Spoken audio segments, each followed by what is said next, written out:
মৌলভীবাজারের কুলাউড়ায় ঘটে গেল ভয়াবহ সড়ক দুর্ঘটনা। পিকআপ ভ্যানের ধাক্কায় দুই যুবক প্রাণ হারালেন। কিভাবে ঘটল এই দুর্ঘটনা, আসুন বিস্তারিত জানি। আজ সকাল 7:30টার দিকে কুলাউড়া জুড়ি আঞ্চলিক সড়কের আছুরাঘাট এলাকায় দুটি মোটরসাইকেল যাচ্ছিল।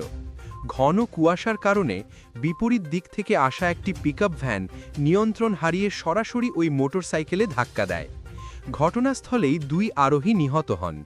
নিহতরা হলেন মোহাম্মদ নুরু মিয়ার ছেলে রিয়াদুল ইসলাম এবং মোহাম্মদ দুলু মিয়ার ছেলে জাবেদ আহম্মদ।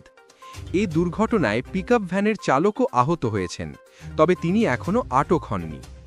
কুলাউড়া থানার ভারপ্রাপ্ত কর্মকর্তা ওসি মনিরুজ্জামান মোল্লা জানিয়েছেন, দুর্ঘটনার কারণ মূলত ঘন কুয়াশা।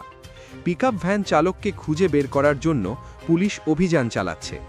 স্থানীয়রা বলছেন, সড়কের এই অংশে নিরাপত্তার ব্যবস্থা প্রয়োজন। এই ধরনের দুর্ঘটনা আমাদের সকলকে সতর্ক হওয়ার প্রয়োজন মনে করিয়ে দেয়। ঘন কুয়াশা বা আবহাওয়া খারাপ থাকলে সড়কচারীদের ধীরে চলা উচিত। অতিরিক্ত গতি ও অসতর্কতা এমন ভয়াবহ দুর্ঘটনার কারণ হতে পারে।